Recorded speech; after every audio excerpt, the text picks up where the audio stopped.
అందమైన జీవితం కార్యక్రమానికి స్వాగతం. నమస్తే కళ్యాణ్ గారు. వైఫ్ అండ్ హస్బెండ్ కొన్ని కారణాలతో విడిపోదాం అనుకుంటున్నారట. సో కళ్యాణ్ గారితో నేను మాట్లాడాలండి. కాల్ చేసేస్తానండి. చేయండి జయ గారు. బయట నుంచి కూర్చొని మాట్లాడే మనకు ఒకలా ఉంటుంది జయ గారు. అవునండి. యాక్చువల్ గా ఫేస్ చేసే వాళ్ళకి తెలుస్తుంది. మనం ఈ మాట్లాడి గంటన్నర కాదు, వాళ్ళు ఎన్నో సంవత్సరాలు బట్టి అనుభవించుంటారు కాబట్టి విసుగు వేసారిపోతారు. అవునండి. హలో సిరి అండి. అవునండి, ఎవరు? నేను జయానండి, అందమైన జీవితం ప్రోగ్రామ్ నుంచి కాల్ చేస్తున్నానండి. నమస్తే మేడం. నమస్తే అమ్మ. రైట్, కళ్యాణ్ చక్రవర్తి గారు ఉన్నారు, ఒక్కసారి మాట్లాడతారా? నమస్తే అమ్మా సిరి. నా పేరు సిరి అండి. ఏజ్ నేను హైదరాబాద్ నుంచి కాల్ చేస్తున్నాను. ఓకే. వయసు అమ్మా? నా వయసు 25 అండి. దేని గురించి అమ్మా? మ్యారేజ్ ఇష్యూవా? దేని గురించి? అవునండి, నేను ఇంకా నా భర్త తో భరించలేక ఆయన అంటే నాకు ఇంకా విసుగు పుట్టి ఇంకొక అడుగు కూడా నేను ఆయనతో జీవించాలనుకోవట్లేదండి.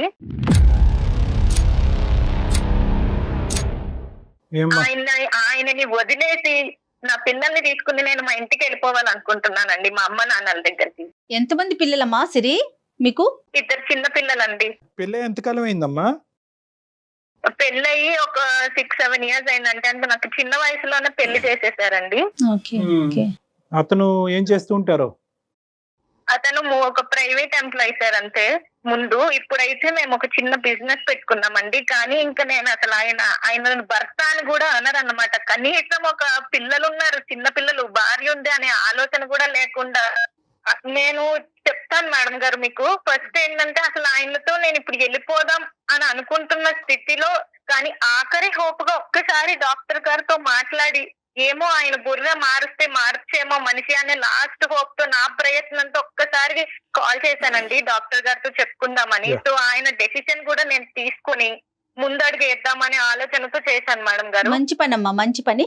విషయం ఏంటో చెప్పండి, అసలు ఏంటి, ఎందుకు మీరు ఇలా విసిగిపోయారు? మాది ఒక మిడిల్ ఫ్యామిలీ మేడం గారు. అంటే అంత హై రిచ్ గా ఉండే ఫ్యామిలీ ఏం కాదు, మిడిల్ క్లాస్ ఫ్యామిలీ మాది. Okay okay. మాది నేటివ్ వచ్చేసి రాజమండ్రి అండి. నేను ఒక్కదానొక కూతుర్ని మా మమ్మీ డాడీలకి. ఓకే. సో అంటే మాదంతా చెప్పినట్టు నేను మా డాడీ గారి ఫ్యామిలీలో ఏంటంటే అందరూ మంచి positions, well settled employees, government employees, bank jobs అలాగా ఉన్నారండి. మా డాడీ వచ్చేసి ఒక నార్మల్ చిన్న జాబ్ చేసుకుంటూ నన్ను పెంచారు. సో దాని వల్ల నేను చాలా అవమానాలు చిన్నప్పటి నుంచే వాళ్ళు పడడం నా కళ్ళారా చూశానండి నేను చిన్నప్పటి నుంచి. సో నేను అప్పటి నుంచే కష్టపడి ఉన్న దాంట్లో నన్ను చదివించారు. నేను కష్టపడి చదువుకుని నేనేమనుకునేదానంటే మంచి స్థాయికి ఎదగాలి, మేమంటే ఏంటి అనేది వాళ్ళకి నిరూపించాలి, వాళ్ళు ఎత్తిన నోర్లు మూయించాలి వాళ్ళవి అనే ఆలోచనతో నేను ఎంతో అనుకున్నానండి, హ్యాపీగా చూసుకోవాలి అని. సో ఏదో ఇలాగ గంటకు తక్క బొంత అన్నట్టు మాకున్న ఫ్యామిలీ దాంట్లోనే మాకు ఒక ఏదో సంబంధం చూశారు, పెళ్లి చేశారండి. అతను ఒక నార్మల్ ప్రైవేట్ ఎంప్లాయ్ అండి. అప్పట్లో ఒక 15-16 వేలకి శాలరీలో జాబ్ చేసేవారు ఆయన. అంతా ఫస్ట్ అంతా బానే ఉండేదండి. తర్వాత ఆయన్ని నేను అబ్జర్వ్ చేస్తూ గడిచిన కొద్దీ ఏమవుతుందంటే ఆయన అంటే ఒక స్థిరత్వం లేదండి ఆయన బుర్రలో. జాబ్స్ మారుతూ ఉండేవాడు, ఆ జాబ్ నచ్చలేదు అనేవాడు, వెంటనే ఇంకోటి మారిపోయేవాడు, సరిగ్గా అసలు ఏ జాబ్ చేసేవాడు కాదండి. ఎన్ని ఉద్యోగాలు మారాడమ్మా ఇన్ని సంవత్సరాలు మీ పెళ్లిలో? ఒక 5-6 అట్లా మారుతూనే ఉన్నాడండి. ఆల్మోస్ట్ ఇయర్ కి ఒకటి మారుతూనే ఉన్నారండి. అయితే ఇంకా నేను ఏంటి అసలు ఎందుకు ఇలా చేస్తున్నారు మీరు అంటే, నాకు కష్టపడడం ఇష్టం లేదు, నాకు హార్డ్ వర్క్ ఇష్టం లేదు, నేను స్మార్ట్ గా ఆలోచిస్తాను, స్మార్ట్ వర్క్ అంటేనే ఇష్టం, నాకు కూర్చున్న దగ్గరికి అన్ని వచ్చేయాలి. ఇంకా ఆయన గారు ఎలాంటోడంటే ఆకాశం నుంచి వెంటనే కింద పడిపోవాలి, కావాల్సిన దగ్గరికి వచ్చేయాలి. అదే ఇంకా అంత అసలు ఇంకా అంత స్మార్ట్ గా వచ్చేయాలి, నేనేం కష్టపడకూడదు, అలా కూర్చోవాలి, తిని కూర్చోవాలి అంతే, నాకు అన్ని వచ్చేయాలి, అంత లగ్జరీగా ఉండాలి, అలా ఉండేవాడండి. సరే ఈయనతో పెట్టుకుంటే నా వల్ల కాదు, నా పిల్లల్ని నన్ను చూసుకోవడం అవ్వదు, నేను అనుకున్న కళలు ఎప్పుడు నెరవేరాలి, నాకు ఇల్లు కట్టుకోవాలని ఆశ అండి చిన్నప్పటి నుంచి. ఇంటికి సంబంధించినటువంటి అవసరాలు ఎంతవరకు తీర్చాడు? సేవింగ్ చేసి అవసరాలు తీర్చిన తర్వాత ఈ విధంగా ఆలోచన అనేటటువంటిది ఉందా అతనికి? లేదంటే అవసరాలు లేదు, సేవింగ్ లేదు, ఉద్యోగం తర్వాత ఉద్యోగం మారి స్మార్ట్ అనుకుంటూ ఉంటామేనా? లేదండి ఆయన ఏం చేసింది ఏమి లేదండి. ఉన్న దాంట్లో ఆయన గట్టి పెట్టుకుని ఏదో అప్పుడప్పుడు అలా కొంచెం కొంచెం ఇంటికి హెల్ప్ చేస్తూ అట్లా ఏదో చేసి నెట్టుకుని వచ్చాడండి. నేను అదే చెప్తున్నా కదా డాక్టర్ గారు, సరే నేను ఇంక ఈయనతో నా వల్ల అవ్వదు. ఈయనతో పెట్టుకుంటే ఇంక నేను ఎదగలేను, నా పిల్లల్ని సుఖంగా చూసుకోలేను. కాదు నాన్న ఒక్క నిమిషం సిరి. ఒక ఇంపార్టెంట్ పాయింట్ ఏంటంటే మనం వేదిక వరకు వచ్చి ఒక ఆఖరి అవకాశంగా డాక్టర్ గారితో మాట్లాడితే పరిష్కారం ఉంటుందేమో అనే ఆలోచనతో వచ్చినటువంటి మీరు పదే పదే విసుగు వేసారిపోయిన బయటకు వెళ్ళిపోతాను అనేది కాదు. కొంతవరకు వ్యక్తిత్వం గురించి కొద్ది విశ్లేషణ మాకు చెప్తే కనుక దాన్ని బట్టి ఆలోచన. అంటే అంత బ్యాడ్ హ్యాబిట్స్ ఉండడం అట్లాంటివి ఏం లేవండి, డ్రింకింగ్ స్మోకింగ్ అవేం లేదండి. మనిషి పరంగా మంచివాడే. రీసెంట్ గా సడన్ గా ఒక రోజు నా ఇంటికి కొంతమంది వచ్చి మీరు ఇల్లు ఖాళీ చేసేయండి, నేను కష్టపడి బిజినెస్ పెట్టి సంపాదించిన ఇల్లు అండి అది, 2 ఏళ్ళు కష్టపడి మొత్తం చిన్న చిన్న చేసుకుంటూ ఏదో ఒకటి అలా దాచుకుని మా మమ్మీ వాళ్ళని కొంచెం ఇచ్చి ఎంతో కష్టపడి ఒక ఇల్లు అనేది కొన్నామండి నేను. అయ్యో ఆ ఇంటికి సడన్ గా ఒకళ్ళు వచ్చి మీరు వెంటనే ఖాళీ చేసి వెళ్ళిపోండి అని అంటే నాకు షాక్ లో ఉండిపోయానండి. నేను అసలు నా ఇంటికి రావడం ఏంటి, ఎవరో వచ్చి ఖాళీ చేసేయడం చెప్పడం ఏంటి అని, ఏమైందా అనేది నేను అడిగితే అతన్ని క్రికెట్ బెట్టింగ్లు పెట్టాడంటండి ఆ మహానుభావుడు. క్రికెట్ బెట్టింగ్ లో ఇల్లు తాకట్టు పెట్టాడంట.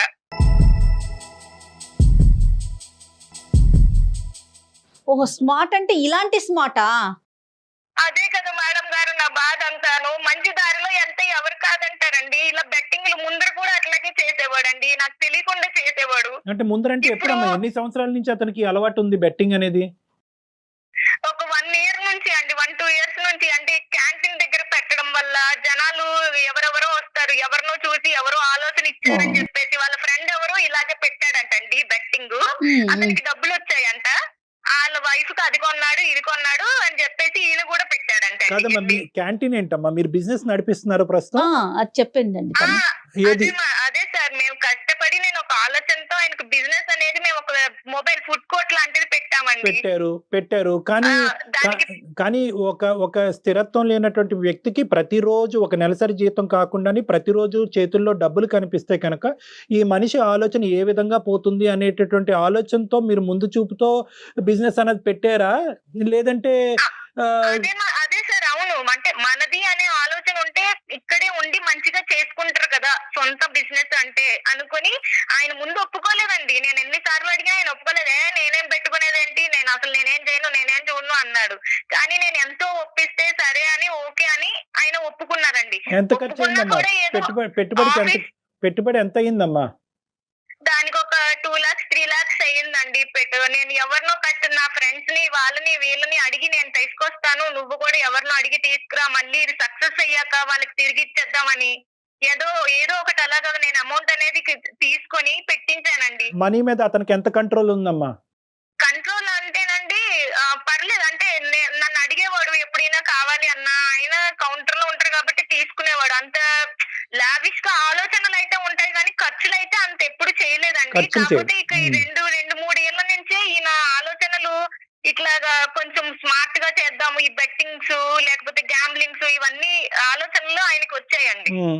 ఒక రోజు వాళ్ళు వచ్చి అడిగితే నేను ఇలాగా నా ఇల్లు నేను కొనుక్కున్నప్పుడు అండి ఒక 25-30 లక్షలు పెట్టి నేను కొన్నానండి ఇల్లు. అది ఇప్పుడు దాని వాల్యూ నియర్లీ ఒక 1 crore దాకా ఉంటుంది. 1 కోటి రూపాయలు ఇల్లు డాక్టర్ గారు, అది 1 కోటి రూపాయలు, ఒకటి కాదు రూపాయి కాదు, ఎంతో కష్టపడి ఇష్టంతో కొనుక్కున్న ఇల్లు అండి. నాకు ఒక్క ముక్కు కూడా చెప్పకుండా ఆయన బెట్టింగ్ లో పెట్టి పోగొట్టేశాడండి. కాదు నాన్న, ఎవరి పేరునుంది ఇల్లు, ఎవరి పేరునుంది, ఎలా పోయి ఉంటుంది, కాగితాలు ఎవరి దగ్గర ఉన్నాయి? ఆయన దగ్గరే ఉన్నాయండి, ఆయన పేరు మీదే రాసాము. అయ్యో రామా.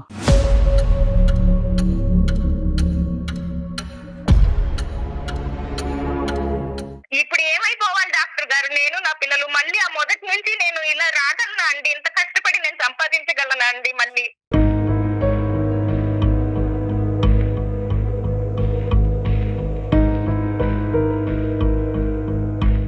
అయిపోయిన కాలం మళ్ళీ రాదు కదండి. అందులో ఎంత కష్టం అది. రెండో ఇల్లు 3వ ఇల్లు కాదు, వాళ్ళ సర్వస్వం అంతా కూడా ఇల్లే. అమ్మా ఇప్పుడు ఇదంతా జరిగి ఎన్ని రోజులు అయిందమ్మా? రీసెంట్ గానే అండి, రీసెంట్ గా క్రికెట్స్ బెట్టింగ్స్ పెట్టారు కదా డాక్టర్ గారు.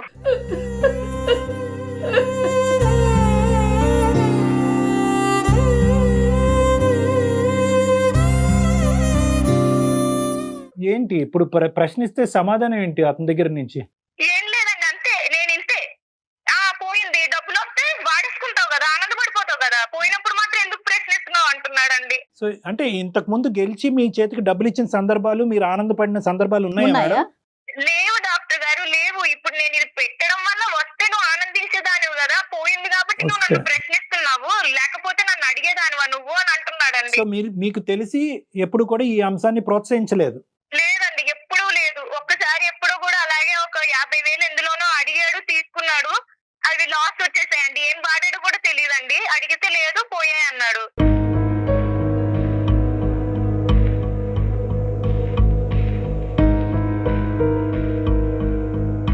అమ్మ యావరేజ్గా నా దగ్గర రోజుకి ఒక 60-70 కేసులు చూస్తే, 50-60 కేసులు చూస్తే కనుక అట్లీస్ట్ ఈ మధ్యకాలంలో దురదృష్టమో ఏంటో మరి నాకు తెలియదు కానీ యావరేజ్గా 10-12 కేసులు ఈ ఘోరాతి ఘోరమైనటువంటి బెట్టింగ్లో మొత్తం అతను, కుటుంబం, సర్వస్వం, ఇల్లు అన్నీ అమ్ముకుని తాకట్టు పెట్టేసుకుని ప్రైవేట్ యాప్స్కి వెళ్ళిపోయి ప్రైవేట్ యాప్స్లో లోన్స్ తీసేసుకుని ఆ లోన్ మీద ఇంట్రెస్ట్ ఏమో వచ్చి 10 రెట్లు 20 రెట్లు ఉంటుంది. దాని గురించి ఏంటంటే ఎవరికీ చెప్పకుండా వాళ్ళు బ్లాక్మెయిల్ చేస్తూ, వాళ్ళు ఏ స్థాయిలో బ్లాక్మెయిల్ చేస్తారంటే నువ్వు అప్పు ఇంకో 15 రోజుల్లో తీరుస్తావా, లేదంటే మొత్తం వీళ్ళు ఫోన్ యాక్సెస్ తీసేసుకుంటారు.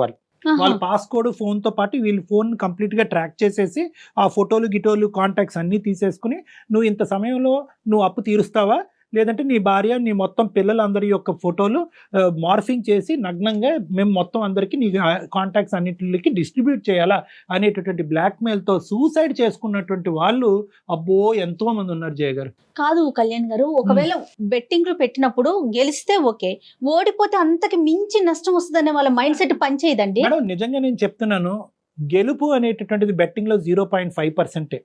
అది ఒక కళలో లోకం. అదేంటంటే కనుక 0.5% రియాలిటీ బెట్టింగ్లో గెలిచేటటువంటి పరిస్థితి ఉన్నా కూడా ఆ బెట్టింగ్ యాడ్స్ కానీ ఆ యాప్స్ కానీ మన టీవీలో చూసే అడ్వర్టైజ్మెంట్స్ కానీ ఎలా చూపెడతాయంటే ఒక మనిషికి నువ్వు 99.5% గెలుస్తావు అన్నట్టుగా చూపెడతాయి. సో దానికి ఏంటంటే ఇటువంటి ఆలోచన శైలి, ఇటువంటి వ్యక్తిత్వం ఉన్న వాళ్ళు మనందరం పోయి ఎందుకు బెట్టింగ్ ఆడలేదు, ఇటువంటి ఆలోచన శైలి ఏది స్మార్ట్నెస్ గా ఉండాలి, తక్కువ సమయంలో ఎక్కువ డబ్బులు సంపాదించాలి, కుక్కలా కష్టపడకూడదు, తక్కువ సమయంలో సంపాదిస్తే కనుక మనం లగ్జరీస్ అనుభవించవచ్చు, కష్టపడి సంపాదించే వాళ్ళందరూ పిచ్చోళ్ళు అనేటటువంటి ఇటువంటి తొందరపాటుతనం, ఇటువంటి పిచ్చితనం ఉండేటట్టు వీళ్ళు వాస్తవానికి తెలివైన వాళ్ళే, కానీ వాళ్ళు తెలివితేటల కంటే వాళ్ళు తీసుకునేటట్టు రిస్క్ ఎక్కువ ఉంటుంది అనమాట. అడ్వెంచరస్ రిస్క్ అంటా ఉంటుంది. వీళ్ళెవ్వరూ కూడా బెట్టింగ్ చేసేటటువంటి వాళ్ళు వాస్తవానికి ఈ రోజు సిరి గారి ఇల్లు కష్టార్జితంతో సంపాదించినటువంటి ₹1 కోటి ఇల్లు పోగొట్టుకోవటం వల్ల ఈరోజు ఆవిడ ఇలా బాధతో మాట్లాడుతున్నారు. కానీ ఈ వ్యక్తి ఎవరైతే ఉన్నారో అతని వ్యక్తిత్వంలో లోపం ఉంది, కానీ మనిషి మంచోడే. అవును, కష్టపడి ఒక ₹10 ఎక్కువ సంపాదిస్తే కనుక నా కుటుంబమే సంతోషపడుతుంది అనేటటువంటి స్వార్థంతో తప్పుదోవలో పోయాడు. వీళ్ళు ఎలా ఉంటారంటే, వీళ్ళ సైకాలజీ ఎలా ఉంటుందంటే గెలిచిన 1% చూస్తారు. వీళ్ళు గెలవట్లేదని కాదు, వీళ్ళ భర్త కూడా గెలిచి ఉంటాడు. ₹100లో ₹10 గెలిచి ఉంటాడు, ₹90 పోయి ఉంటుంది. అయితే ఏంటంటే ఈ ₹10 కాస్త రేపొద్దున ₹90 అవుతుందేమో అనేటటువంటి ఆశతో, విపరీతమైనటువంటి ఆలోచనతో ఆ గెలుపు రాకపోయినా గెలుపులో తేలుతూ ఉంటారు. ఆ ₹10 కూడా వీళ్ళు గెలిచినటువంటి ఆ ముష్టి ₹10 కూడా వాడు ఏం చేస్తాడు తెలుసా? ఆ యాప్ వాడు, ఈ వెబ్సైట్ వాడు, వీడు వ్యాలెట్ లో వేస్తాడు, వీడు పర్సులో పెడతాడు, వాడి చేతికి ఇవ్వడు, పర్సులో పెడతాడు. పర్సులో పెట్టి రేపొద్దున నెక్స్ట్ గేమ్ అని కొట్టగానే నీ వ్యాలెట్ లోంచి ₹10 తీసాము, నువ్వు ఇంకో ₹50 పెట్టి అంటాడు. మళ్ళీ ₹50 పెడతాడు, ₹5 గెలుస్తాడు, ₹5 మళ్ళీ వ్యాలెట్ లోకి వెళ్తాడు. సో ఎక్కడ కూడా వీళ్ళ చేతికి వచ్చే డబ్బులు ఏముండవు, అది వ్యాలెట్ లో పెట్టి మళ్ళీ గేమ్ ఆడడానికి ఉపయోగపడేది సైకిల్. వీళ్ళు ఏంటంటే వీళ్ళు ఊహాజనకం, ఎంత ఘోరం అండి. వీళ్ళు ఊహాజనకమైనటువంటి లోకంలో వాడు టెంప్ట్ చేస్తూ ఉంటాడు. నిన్నే ఇంతమంది గెలిచారు, మొన్న వీడు గెలిచారు, వీడి ఫోటో ఇదిగో, వాడి ఫోటో ఇదో, రేపే నీదే లాస్ట్ ఛాన్స్, 10 సార్లు ఓడిపోతే 11వ నువ్వు గెలుస్తావు అని చెప్పి మోటివేషనల్ గా టెంప్ట్ చేస్తూ వాళ్ళని అలా లూప్లోకి లాగుతూ ఉంటారు. నా దగ్గరకు వచ్చినటువంటి వాళ్ళు 5 కోట్లు పోగొట్టుకున్న వాళ్ళు ఉన్నారు, 50 లక్షలు పోగొట్టుకున్నటువంటి వాళ్ళు ఉన్నారు. వీళ్ళేమి రిచ్ పీపుల్ ఏం కాదమ్మా. ఇంత మొత్తం పోయేటప్పటికి అటువైపు తల్లిదండ్రులు, ఇటువైపు అత్తామామలు మొత్తం ఇల్లు, ఆస్తులు, సర్వస్వం అమ్ముకుంటారు అన్నమాట. సారీ అమ్మ సిరి, ఇటువంటి పరిస్థితులు నాకు సడన్ గా గుర్తొచ్చి చెప్పాలి కాబట్టి ప్రేక్షకుల్లో ఎవరన్నా ఉంటే అర్థం చేసుకుంటారని నేను చెప్పానమ్మా. ఇప్పుడు ఇతని యొక్క తత్వం ఎలా ఉందమ్మా? ఏమంటాడు ఇతను? అసలు ఏం మాట్లాడట్లేదండి. నేను ఇంతే, నేను మారను, నేను ఇలాగే చేస్తాను, నువ్వు ఏం చేసుకుంటావో చేసుకో. అసలు ఈ మహానుభావుడు ఎలాంటోడంటేనండి, ఫుడ్ క్యాంటీన్ దగ్గరికి ఎట్లా రావాలండి, ఐరన్ కావాలంట బట్టలు. నేను పొద్దున్నే లెగిచి పిండిలు రుబ్బుకొని చట్నీలు చేసుకుని అన్ని పిల్లల్ని రెడీ చేసి స్కూల్కి పంపించి బయటకి ఒక మంచి పిక్చర్ చూపెడతాడమ్మా. అంటే స్మార్ట్ గా, నీట్ గా, ఫార్మల్ గా కనిపిస్తుంది. అదే కదండి. ఇన్ని పనులు నేను చేస్తుంటే ఇంత కూడా హెల్ప్ చేయకుండా నువ్వు ఆడదానివి, నీ పనులు నువ్వు చేసుకో, నన్ను చేయమంటావేంటి? అంత బిజీలోనూ నేను ఆయన బట్టలు ఐరన్ చేయాలంటండి. ఐరన్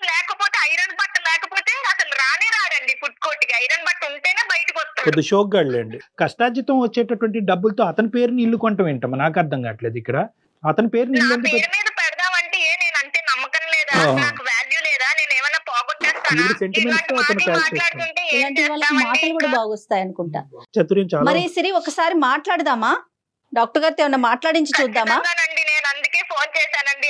సారి మాట్లాడితే అయినా ఆయన బుర్ర మారితే పర్వాలేదు, అదే కదండి నాకు కావాల్సింది. అంటే ఇప్పుడు అతనిలో మార్పు వస్తే కనుక పోయినటువంటి తీసి పక్కన పెట్టి ఇప్పుడు ఇల్లు అంతా పోయినట్టేనమ్మా, ఈ ఇంట్లో ఇల్లు అమ్ముకుని కొంత అప్పు తీర్చి మిగతా డబ్బులు సేవ్ చేసుకునే పరిస్థితి ఉందా? ఏమీ లేదండి, మొత్తం ₹1,00,00,000 ఇల్లుని తాకట్టు పెట్టేశాడండి. వాళ్ళకి నా వెనకాల ఏ ఆస్తుందనండి, నేను మిడిల్ క్లాస్ నుంచి కష్టపడి కట్టుకున్న దాన్ని ఇచ్చేసాడండి. ఇంకా ఇప్పుడు నేను దాన్ని ఎలా తెచ్చుకోగలను? ఎవరిస్తారండి నాకు అప్పు? ఇంకా అదే ఎవరు ఏం చేయలేరమ్మా. కానీ మనం ఏం చేయగలం అతని ద్వారానే విందాం. అది నెంబర్ 1. నెంబర్ 2, ఇంకా తెలియని అప్పులు ఏమైనా ఉన్నాయా?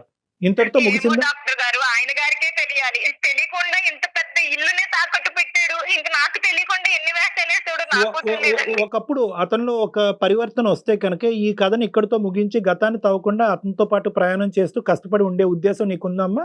అది కూడా లేదా? ఉందండి, అంటే ఆయన మారతాడు, నిజంగా మారతాడు అంటే మళ్ళీ ఎంతో కొంత ఇప్పుడు నేను కట్టినంత ఇల్లు నేను కట్టలేకపోవచ్చు, పిల్లలు అంత ఉన్నారు సంపాదించలేకపోవచ్చు, కానీ ఓపిక ఉన్న వాళ్ళే కదా డాక్టర్ గారు ఎవరైనా చేసుకోగలిగేది. అవునులే ఇంకొక అమ్మా. ప్రశ్న, మాకున్న ఈ ఇంకొక గురుని మేడం చెప్పండి డాక్టర్ సిరి గారు, ఇంకొక ప్రశ్న మేడం. ఇది మీ కుటుంబ సభ్యులు వాళ్ళ కుటుంబ సభ్యుల వరకు వెళ్ళిందా విషయం? ఇంకా అక్కడి వరకు వెళ్ళలేదా? ఇంకా నేను చెప్పలేదండి, రీసెంట్ గానే జరిగింది కదా, చెప్తే వాళ్ళేమనుకుంటారో ఆల్రెడీ మా ఫ్యామిలీలో నేను ఎంతో ఘనంగా ఇల్లు కట్టి గృహప్రవేశానికి పిలిచి అయ్యో రామ. నేనేంటో చూపించి వాళ్ళకి అలాంటి నోరులు మూయించానండి. అలాంటిది ఇప్పుడు మళ్ళీ వాళ్ళ దగ్గరికి నేను ఏ మొహం పెట్టుకుని వెళ్ళి నేను చెప్పగలను? అదేలే అదే. మళ్ళీ నన్ను ఆ వాల్యూతో చూస్తానండి. ప్రస్తుతం ఇప్పుడు అదే ఇంట్లో ఉన్నారమ్మా? ఇల్లు వేరే ఇంట్లోకి మారారా? లేదండి, నేను ఇంకా అంటే ఖాళీ చేయమని చెప్పేశారు, వెళ్ళిపోవాలండి. నాకు ఎక్కడికి వెళ్ళాలో తెలియట్లేదు అయ్యో. ఇప్పుడు ప్రెసెంట్.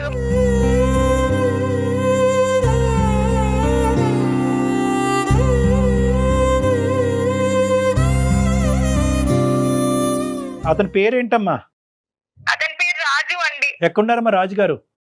ఇప్పుడు ఫుడ్ క్యాంటీన్ దగ్గరే ఉన్నారండి, అక్కడనే ఉన్నారు. నేను ఈ రోజు ఇంకా నాకు ఓపిక లేదని మార్నింగ్ నేను కొంచెంసేపు ఉన్నాక వస్తాను, నువ్వు వెళ్ళు అని చెప్పేసి ఆయన పంపించానండి, అన్ని సెట్ చేసేసి అక్కడ చూడమ్మా, పెట్టేసి. అతను మరి క్యాంటీన్ దగ్గర బిజీగా లేకపోతే ఒకసారి ఫోన్ కలుపు, నేను మాట్లాడాలనుకుంటున్నా. ఖచ్చితంగా చేస్తాను డాక్టర్ గారు, ఒక్క నిమిషం అండి. ఓకే నాన్న.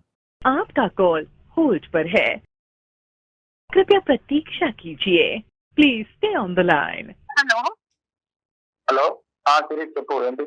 ఎక్కడ ఉన్నారండి? ఇక్కడ ఉంటాను, క్యాంటీన్ దగ్గర ఉన్నా.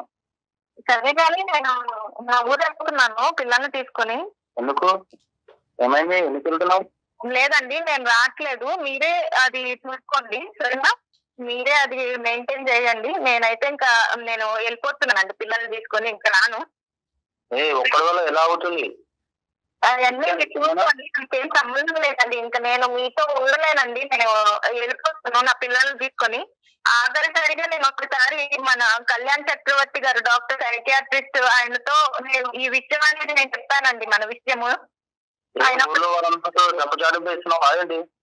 డప్పు లేదు పప్పు లేదు, నేను కాల్ అనేది కలిపాను. ఒకసారి ఆయన లైన్ లో ఉన్నారు, ఆయనతో మాట్లాడండి. మీరు ఆ క్యాంటీన్ ఎవరికైనా అప్పు చెప్పి ఒక 10 నిమిషాలు పక్కకు వచ్చి మాట్లాడండి.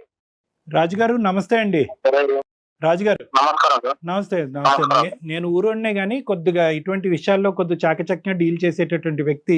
సో కాసేపు మీరు మాకు టైం ఇవ్వగలిగితే కనుక ఒక 2 నిమిషాలు మాట్లాడతాం మీతో. చెప్పండి సార్. రైట్. రాజుగారు, ఇప్పుడు పరిస్థితి ఏంటంటారు? ఇప్పుడు మీరు ఏదో బెట్టింగ్ ఇలాంటి వాటిల్లోకి వెళ్ళి చాలా వరకు డబ్బులు పోగొట్టుకుని ఆఖరికి కష్టపడి సంపాదించినటువంటి ఆ ఇల్లును కూడా, సర్వస్వం అంతా కూడా ఈరోజు దారదత్తం అయింది, తాకట్టు పట్టింది. ఇప్పుడు ఎక్కడ ఉండాలో తెలియనటువంటి పరిస్థితి ఏర్పడిందని చెప్పి సిరి గారు బాధపడుతున్నారు. రాజుగారు, ఏంటి మీకు దీని వెనకాల ఉన్న ఆలోచన ఏంటి? ఎందుకు ఇలా జరిగింది? ఇప్పుడు రెక్టిఫికేషన్ ప్రాసెస్ ఏంటి? ఏ విధంగా ఈ ప్రాసెస్ ని మనం రిపేర్ చేయగలం? లైఫ్ లో రూపాయి దాచుకొని ఎదగాలంటే తొందరగా ఎదగలేము కదా సార్. అదే బెట్టింగ్ ద్వారా దీని ద్వారా అయితే తొందరగా ఎదగలుగుతాం.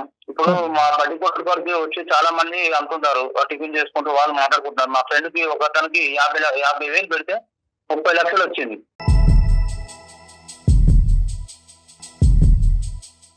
చూసారా డాక్టర్ గారు, బెట్టింగ్ అంట పక్కన వాళ్ళని చూసి పెట్టాడంట. ఇప్పుడు ఈయన చేసే వ్యవహారం అంతా అట్లాగే ఉంటుందండి, నా తల మీదకి తీసుకొచ్చాడు.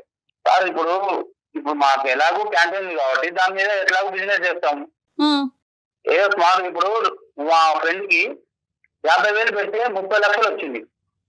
వాళ్ళ భార్యకి 5 లక్షలు పెట్టి నెక్లెస్ చేయించి 10 లక్షలు సేవింగ్ చేసుకొని ఇంకో 15 లక్షలు వాళ్ళ భార్య ఇచ్చి మళ్ళీ ఆడమని చెప్తుంది. ఎందుకు చెప్తుంది? ఎంకరేజ్మెంట్ చేస్తుంది వస్తాయని. మనకు కూడా ఎవరైనా ఆశపడడంలో తప్పలేదు కదా సార్. కాదు, మీ అతను ఒక్కడే ఆడుతున్నాడా మొత్తం? ఇది మీ ఇంకెవరు ఆడట్లేదా? ఇందులో గెలిచిన వాళ్ళు ఎంత, చాలా మంది ఓడిపోయిన వాళ్ళు ఎంత? చాలా మంది ఆడుతున్నారు. ఇప్పుడు మనం చూడట్లేదు ఐపీఎల్ మ్యాచ్లు, బిట్టింగ్ చూస్తున్నాం సార్, చూస్తున్నాం, కాదనట్లేదు. కానీ ఓడిపోయినటువంటి వాళ్ళు ఒక్కరు కూడా కనిపించలేదా మీకు? కనిపిస్తారు సార్. మన లక్కు సార్, అది మన లక్కు. అవును, కొండ వేసినాం, వస్తే కొండ పోతే వెంట్రుక అన్నట్టుగానే ఉండాలి కదా సార్. అబ్బో, కానీ మరి చేస్తున్నాం ఆ బిజినెస్ లో మళ్ళీ సంపాదించుకుంటాం. ఇక్కడ ఎక్కడ పోయింది? వెంట్రుక పోలేదు, జుట్టే ఊడిపోయింది. ఇక్కడ వెంట్రుక ఎక్కడ పోయింది? బోడిగుండ అయిపోయింది కదండి. మొత్తం అంతా కూడా పిల్లలతో పాటు మీరు ములగటమే కాకుండా మొత్తం కుటుంబాన్ని అంతా ముంచేశారు. మళ్ళీ ఈ ₹1,00,00,000 ప్రాపర్టీ జీవితకాలంలో ఎప్పుడు సంపాదిస్తారో ఎవరికీ తెలీదు. మీరు బ్యాచులర్ గా ఉండి మీరు ఏం చేసుకుని, మీరు తల తాకట్టు పెట్టుకుని అప్పు తీర్చుకుని ఏం చేసుకుంటారో అది వేరే విషయం. మీరు ఎంత రిస్క్ అన్నా తీసుకోండి, అది నేను మాట్లాడట్లేదు ఈ రోజు ఇక్కడ. కానీ మీతో పాటు ముడిపడినటువంటి నీ భార్య, నీ పిల్లలకి, ఎందుకంటే ఈ మొత్తం ఇంట్లో సంపాదన కష్టార్జితం ఆవిడది కూడా, అది గుర్తుపెట్టుకోండి. ఇప్పుడు ఎక్కడ వెళ్ళి ఉంటారు? ఎంతో కొంత వస్తుంది కదా. నో రాజు ఒక్క నిమిషం. ఎంతో కొంత వస్తుంది, కానీ పోగొట్టుకున్నటువంటి ఆస్తి రేపొద్దున పిల్లలకి ఎన్నో విధాలుగా చదువులు కావచ్చు, పెళ్లిళ్ళు కావచ్చు, ఎన్నో విధాలుగా ఈ రోజు ₹1,00,00,000 10 కోట్లు అవ్వచ్చు రేపొద్దున. చాలా విచిత్రంగా మాట్లాడుతున్నారు రాజు గారు. ఎంతో కొంత వస్తుందని పాత ఆస్తిని పోగొట్టుకుంటామా? ఉన్నదాన్ని పోగొట్టుకుంటారా? ఈ నష్టం అనేటటువంటిది కొద్దిగా కూడా మీలో పశ్చాత్తాపం గానీ ఒక ఫీలింగ్ గానీ క్రియేట్ చేయట్లేదా రాజు గారు? పశ్చాత్తాపం అంటే ఇప్పుడు వాళ్ళు ఎదుటి వారిని చూసి మనం బతకడం, వాళ్ళని చూసి అబ్బా వానికి ఇంత వచ్చింది అంత వచ్చిందని మనం స్వార్థపడకూడదు. మనం కూడా మన అదృష్టాన్ని పరీక్షించుకోవాలి సార్. కాదు, ఒక్క నిమిషం సిరి, నువ్వు ఒక 2 నిమిషాలు అతనితో మాట్లాడమ్మా. అసలు అతను ఏమంటున్నాడు అంటే కనుక, వాళ్ళెవరినో చూశాను, వాళ్ళు గెలిచారు అని అంటున్నాడు. వాళ్ళు ఎవరు అనేది మీ షాప్కి వచ్చినటువంటి వాళ్ళు నీకు కనిపించారమ్మా? వాళ్ళు నీతో కూడా చెప్పారా? ఎవరే బాబు 50,000 పెడితే సిరి మేము 50,000 పెడితే? ఏం చెప్పలేదండి. రోజు తినడానికి చాలా మంది వస్తూ ఉంటారు కదండి. అలా ఈయన కూర్చుని ఆయన క్యాష్ కౌంటర్ దగ్గర కూర్చుంటాడండి. ఆయన ఎవరితో మాట్లాడేదో నేను అనకాల నా పనుల్లో నేను ఉంటానండి. ఆయన ఎవరితో మాట్లాడుతున్నాడు, ఏం చేస్తున్నాడు అంత గమనించుకోం కదండి. సో అట్లీస్ట్ పేరుకి రాజండి. బాబు నువ్వు పేరుకి రాజమ్మ, రాజు మహారాజులా ఫీల్ అయిపోయి నువ్వు వేషాలు అనేది వెయ్యొద్దు ఇక్కడ.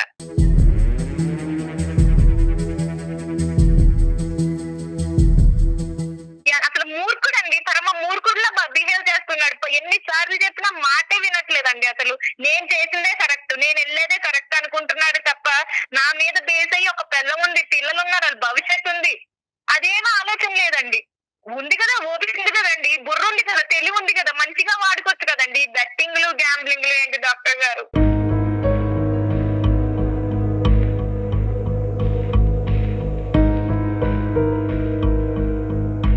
ఆడితే దాంట్లో వస్తుంది సార్, తగిలితే తగలొచ్చు. నాన్న, నువ్వు దీని మీద ఏమైనా రిసెర్చ్ చేసావా? నెక్స్ట్ టైం తగులుతుంది. నువ్వు చూసినటువంటి ఆ ఒక్క వ్యక్తి 50,000కి 3 లక్షలు వచ్చినటువంటి ఒక్క వ్యక్తిని నువ్వు చూసావు. నేను కొన్ని వేల మంది ఈ గ్యాంబ్లింగ్ వల్ల మునిగిపోయినటువంటి వాళ్ళని చూశాను. నా అనుభవం ఎక్కువ, నీ ఆలోచన ఎక్కువ. ఒక్కసారి ఆలోచించుకో. మబ్బులు చూసి ముంతలో నీళ్ళు పారపోస్తున్నాడండి. కాదు నాన్న, లైఫ్ లో ఎదగాలని ఆలోచిస్తారులే తప్ప మీరు చెప్పేది ఆలోచించట్లేదు రాజు గారు. ఫ్యూ థింగ్స్ నేను అడుగుతాను. ₹1,00,00,000తో వ్యవహారం చెల్లుబాటు అయిందా? ఇంకా వెనకతలు ఏమన్నా అప్పులు సప్పులు ఉన్నాయా? ఆవిడకు ముందే చెప్పండి, అప్పుడే గుండె పగిలేటట్టుంది ఆవిడ ఆల్రెడీ నిర్ణయం తీసుకుంది. మేము ఇంట్లోంచి వెళ్ళిపోతాను, పిల్లలతో పాటు వెళ్ళిపోతాను. ఈ మూర్ఖత్వంగా మాట్లాడి అట్లీస్ట్ పోయింది ఎలాగో పోయింది, దానికన్నా నేను మెంటల్గా ప్రిపేర్డ్ ఉన్నాను. ఇప్పటికైనా ఆ మనిషి కనువిప్పు కలిగి ఒక మంచి ఆలోచనతో ముందుకు వస్తే కనుక నేను యాక్సెప్ట్ చేయగలను. ఒక స్థిరంగా మన ఇద్దరు కష్టపడి పైకి వెళ్ళడానికి మళ్ళీ ప్రయత్నం చేద్దామనే ఉద్దేశంతో ఆవిడ ఒక గోరంత ఆస్తూ ఒక వెంట్రుకంత ఆస్తూ ఆవిడ వెయిట్ చేస్తుంది. ఆ ఆశ కరెక్ట్ అంటారా? మీరు మారేటటువంటి ఉద్దేశం మీకుందా లేదా? ₹1,00,00,000 వస్తే 30 కోట్లు వచ్చేది. అప్పుడు ఇలా మాట్లాడేదా తను? రాజు ఒకటి ఈ ₹1,00,00,000కి 30 కోట్లు వస్తాయి, ఈ లెక్కలన్నీ అనవసరం. వస్తాయి అనేటటువంటి గ్యారంటీ ఎంతవరకు ఇవ్వగలవు? వచ్చే లోపల ఈవిడేదో పోయింది సార్. గుడ్ టైమ్ లో వస్తుంది. నిజంగా నాకు అర్థం కావట్లేదు నాన్న. ఇప్పటికీ కూడా మాట్లాడాలన్న మాట ఆయన నోట్లోంచి రావట్లేదు డాక్టర్. ఇంకా అంటున్నాడండి ఆ వ్యక్తి. ఏం అసలు మానవా? ఇంకా డబ్బు లేకపోతే భర్తను వదిలేస్తారండి. చూసారండి, డబ్బు లేకపోతే భర్తను వదిలేస్తున్నారు. ఎలా బ్రతుకుతావు? ఎలా బ్రతుకుతావు? బతుకుతావు సమాజంలో? భర్త లేకుండా ఎలా బతుకుతావో నేను నువ్వు చెప్తా. స్మార్ట్నెస్ గురించి మాట్లాడే మూర్ఖుల్లాగా అనిపిస్తున్నావు రాజు. నా మాటలో తప్పుగా అనిపిస్తే కనుక క్షమించు. నువ్వు స్మార్ట్నెస్ అనేటటువంటి పదంతో మూర్ఖత్వంగా ప్రవర్తిస్తున్నావు. నిజంగా డబ్బు ఉంటేనే బతుకుతావా, డబ్బు లేకపోతే బతకలేవా, డబ్బు ఉంటేనే భార్యలు భర్తలతో ఉంటారు లేదంటే వదిలేస్తారు అంటే కనుక ఖచ్చితంగా నిజం అది. ఎందుకు ఎలా బతకాలి ఆవిడ రేపు పొద్దు నుంచి? పిల్లల్ని పెట్టుకుని బతకాలి? ఆ పిల్లల్ని పెంచేదే బతకలేం సార్. ఇప్పుడు బిజినెస్ రూపాయి 2 రూపాయలు కాదు, మనం కష్టపడి కింద నుంచి ఎదిగిన కోటి రూపాయలు. అర్థమవుతుందా నీకు అసలు? లక్షలు కాదు. ఎవరు కదా. నువ్వు పెద్ద అదృష్టవంతుడు లేకపోతే దేవుడు ఇలా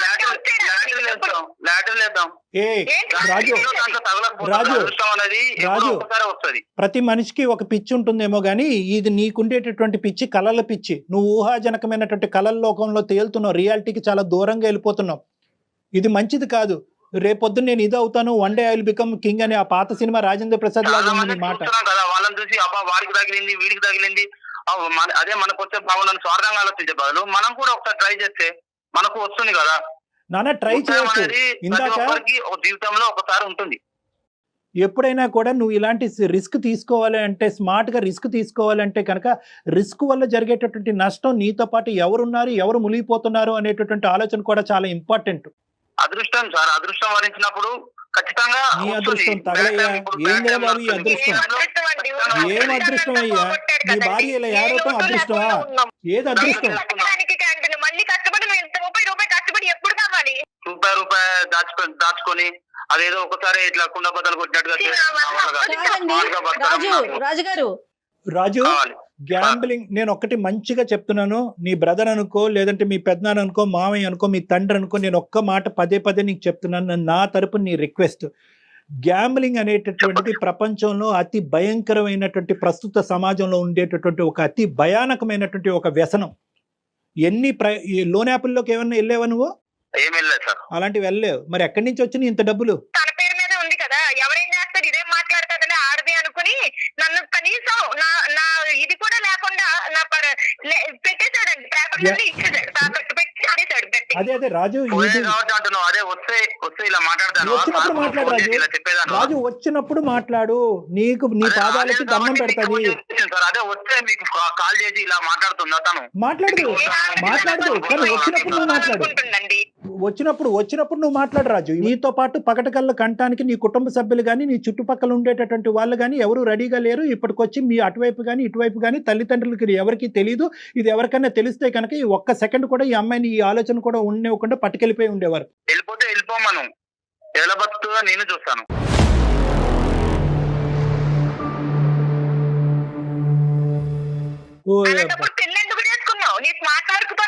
ఏం మాట్లాడుతున్నావు అయ్యా? నీలో ఈ యాంగిల్ కూడా ఉంది, ఈ సాడిస్టిక్ యాంగిల్. బతికించడం కోసమే కదా నేను ఆలోచించేది. బతికించట్లేదు నువ్వు, ఇంకా కింద పరిచేసి చంపేస్తున్నావు మనుషుల్ని. నేను రాసిస్తున్నాను 100% గ్యారంటీ. చాలా సుఖంగా సంతోషంగా అమ్మాయి బతుకుతుంది పిల్లలతో పాటు. ఈ రోజు నష్టం నీకు. మార్పు వచ్చేటటువంటి భర్త, కరెక్ట్ గా విధానం పద్ధతిగా ఉండేటటువంటి భర్తతో పాటు ఉండగలిగే హక్కు అమ్మాయికి ఉంది. కానీ ఇలా వ్యసనాల బారిన పడి మొత్తం కుటుంబాన్ని ముంచేటటువంటి భర్తతో పాటు ఉండవలసినటువంటి అవసరం ఆవశ్యకత ఆవిడకి లేదు. ఆవిడకి తెలివితేటలు ఉన్నాయి, ఆవిడకి ఆలోచన శక్తి ఉంది. ముఖ్యంగా కష్టపడి స్మార్ట్నెస్ అనే పదాన్ని పక్కన పెట్టి కష్టాన్ని నమ్ముకుని బతికేటటువంటి తత్వం, కెపాసిటీ ఆవిడకు ఉంది. నువ్వెవరు ఛాలెంజ్ చేసేదానికి ఆవిడకి? ఏం బెదిరిస్తున్నావా రాజు? భర్త లేకుండా ఎలా ఉంటారని? ఆ రోజులు ఎప్పుడో మారిపోయినాయి. దయచేసి వాస్తవంలోకి రా. అలాంటి మాటలే మాట్లాడతాడు. అన్ని పిచ్చి మాటలాగా అనిపిస్తా ఉన్నాయి. వదిలేమ్మా, నేనైతే గట్టిగా మాట్లాడుతున్నానని నువ్వు గట్టిగా మాట్లాడద్దు. అది కాదు, లేదు అతను తెలివితో. ఇది మూర్ఖత్వం అమ్మా నానా, ఇది మూర్ఖత్వం. నీ 30 కోట్లు తగలయ్యా. నీ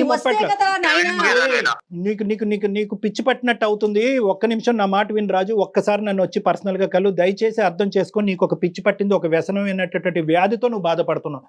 ఈ బాధకి ఒక వ్యాధి కాదు సార్. ఇప్పుడు చాలా మంది నేను చూస్తున్నారు కదా సార్. ఇప్పుడు IPL మ్యాచ్, బెట్టింగ్ మ్యాచ్ చూస్తున్నారు కదా సార్. మీకు తెలియకపోవడం నానా ఒకటి. మరి చూసి ఈచపడే వాళ్ళు మనం కూడా ఈ డౌట్ కూడా నేను క్లియర్ చేస్తాను. మనం పరీక్షించుకోవాలి సార్. రాజుగారు కరెక్టే. పోయిందంటండి, చూసారా, పోయిందంట. ఏదో ఎలాగా ఎంట్రుకు ఎగిరిపోయినంత ఈజీగా చెప్తున్నాడండి ఆయన కాదు. పోయిందని. సిరి ఒక్క నిమిషం అమ్మా, అతని డౌట్ మనం క్లారిఫై చేస్తే అప్పటికైనా కనువిప్పు వెళ్తుంది. ఎందుకంటే కొన్ని వేల మంది ఆడుతున్నారు, పబ్లిక్ గా టీవీలో అడ్వర్టైజ్ చేస్తున్నారు, అది కూడా బెట్టింగే కదా. మన బెట్టింగ్ అంత తప్పు అయితే కనుక అడ్వర్టైజ్మెంట్లు ఎందుకు వేస్తున్నారు, నివారించవచ్చు కదా, నిలవరించవచ్చు కదా గవర్నమెంట్. దీనికి ఇటువంటి ప్రశ్నలు చాలా వింటూనే ఉన్నాం అమ్మా. కానీ ఇక్కడ ముఖ్యంగా మన ఉద్దేశం ఏంటంటే ఈ బెట్టింగ్ అనేటటువంటిది వ్యక్తిత్వం బట్టే ఆధారపడి ఉంటుంది. ఆడినటువంటి వాళ్ళు 1,000,000 మంది ఉంటారు, కానీ ఎక్కడ ఆగాలో అనేటటువంటి ఆలోచన వాళ్ళకు ఉంటుంది. మన కెపాసిటీ ఏంటి, మన కుటుంబ వ్యవహారం ఏంటి, పరిస్థితులు ఏంటి, మనం సంపాదించేది ఎంత, మనం సేవ్ చేసుకునేది ఎంత రిస్క్ తీసుకుని మనం పోగొట్టుకుంటున్నాం అనే లెక్క కరెక్ట్గా తెలియాలి ఇందులో దిగే ముందు. ఈ లెక్క తెలియకపోతే కనుక అందులో ములుగుతావు, ఊబిలో కూరుకుపోతారు. ఒకప్పుడు నీ బ్యాచులర్ అయితే కనుక నీ మీద ఆధారపడేటటువంటి వాళ్ళు ఎవరు లేకపోతే కనుక ఇంతకి 100 రెట్లు స్పీడ్కి వెళ్ళు, నీ గొయ్యి నువ్వు తవ్వుకో, ఎవడు కాదంటూ. కానీ ఈ రోజు మా ఆవిడ్ని ముంచుతాను, కుటుంబాన్ని ముంచుతాను, కానీ నేను అదే దారిలో వెళ్తాను అంటే కనుక ఆవిడ నీతో పాటు ప్రయాణం చేసేటటువంటి నేను వాళ్ళని ముంచుతాను, ఊబిలో ముంచుతాను అనలేదు సార్. రిస్క్ చేస్తేనే లైఫ్ లో సక్సెస్ అవుతాం అని చెప్తున్నా. నీ పాట నువ్వే రిస్క్ రాజు, రిస్క్ తీసుకోవచ్చు, కానీ ఆలోచనతో రిస్క్ తీసుకోవాలి, అవసరం బట్టి రిస్క్ తీసుకోవాలి, పరిస్థితులు బట్టి రిస్క్ తీసుకోవాలి, ఆధారపడేటటువంటి వ్యక్తులు బట్టి రిస్క్ తీసుకోవాలి. దయచేసి అర్థం చేసుకో. ఇప్పటికైనా కూడా నీకు ఆలోచన లేకుండా రిస్క్ స్మార్ట్ రిస్క్ అంటే కనుక పదాల పరంగా నువ్వు వాడుతున్నావు, కానీ ఈ పదాలకి డెఫినేషన్ నీకు తెలియదు. నువ్వు అమాయకుడువో, మూర్ఖుడువో, పిచ్చోడువో నాకైతే అర్థం కావట్లేదు. ఈ మూడిట్లో ఎవరు అసలు ఆ బుర్రకి ఇంకా ఎంత చెప్పినా ఎక్కడ మూర్ఖుడు, పెద్ద మూర్ఖుడు అండి. ఇలాంటి ఆలోచనే ఉంటే ఎవ్వరు ఉద్యోగాలు గాని వ్యాపారాలు గాని ఏమి చెయ్యం, అదృష్టం కోసం పరుగులు పెట్టడమే. ఒక్కసారి నా దగ్గర రండి, పిల్లల భవిష్యత్ దృష్ట్యా ఇంకెవరు వద్దు. నీ భార్య వదిలేసే, నీ గురించి వదిలేసే, నా మాటలు కూడా వదిలేసే. పిల్లలు, చంటి పిల్లలు, నీ 30 కోట్లు వద్దు. నువ్వు కష్టపడేటటువంటి ఆ 10 రూపాయలు చాలు, మా స్కూల్ ఫీజులు కట్టి మాకు తిండి పెడితే చాలు మా నాన్న అనుకునేటటువంటి అడగలేనటువంటి వయసులో వాళ్ళు ఉన్నారు. రేపు అడిగేటటువంటి వయసులో వాళ్ళు వస్తే కనుక నీ మొహం ఎక్కడ పెట్టుకోవాలని నీకు తెలియదు. కాబట్టి ఆ పిల్లల భవిష్యత్తు దృష్ట్యా ఒక్కసారి నా దగ్గరికి మీరు డాక్టర్ గారి దగ్గరికి రండి, మాట్లాడండి. ఆయన చెప్పిన దానికి మీరు కన్విన్స్ అయితేనే ముందు స్టెప్ వేయండి, లేదంటే లేదు, మీ ఇష్టం. ఏం చేయలేరు సార్. మనం ఎంత చేసినా పిల్లల కోసం, పిల్లల భవిష్యత్తు అంటున్నారు కాబట్టి, పిల్లల కోసం కాబట్టి సరే సార్. Very good. దండం పెడతా. రామ్మ రా నాన్న, ప్లీజ్ వెల్కమ్. ఓకే రైట్ సిరి, ఇంకా సిరి మీరు ప్రొలాంగ్ చేయకండి. ఫోన్ కాల్ అయిపోయిన తర్వాత డాక్టర్ గారిది ఒక్కసారి నేను ఫోన్ నెంబర్ మీకు షేర్ చేస్తాను, ఇమీడియట్ గా తీసుకుంటండి అమ్మ కళ్యాణ్ గారి దగ్గరికి. ఖచ్చితంగా వస్తానండి, ఖచ్చితంగా. థ్యాంక్ యూ అమ్మా. వస్తానంటే ఈ విజయానికి మొదటి మెట్టు. సో నాకైతే 210% ఇటువంటి కేసెస్ డీల్ చేసేటటువంటి దాంట్లో నాకు అనుభవం ఉంది కాబట్టి ఖచ్చితంగా రండి అమ్మా. I'm positive about this. Right Raju? Okay నాన్న, బై. సుమన్ టీవీలో మీ పర్సనల్ అండ్ బిజినెస్ ప్రమోషన్స్ కోసం కింది నెంబర్కి కాంటాక్ట్ చేయండి.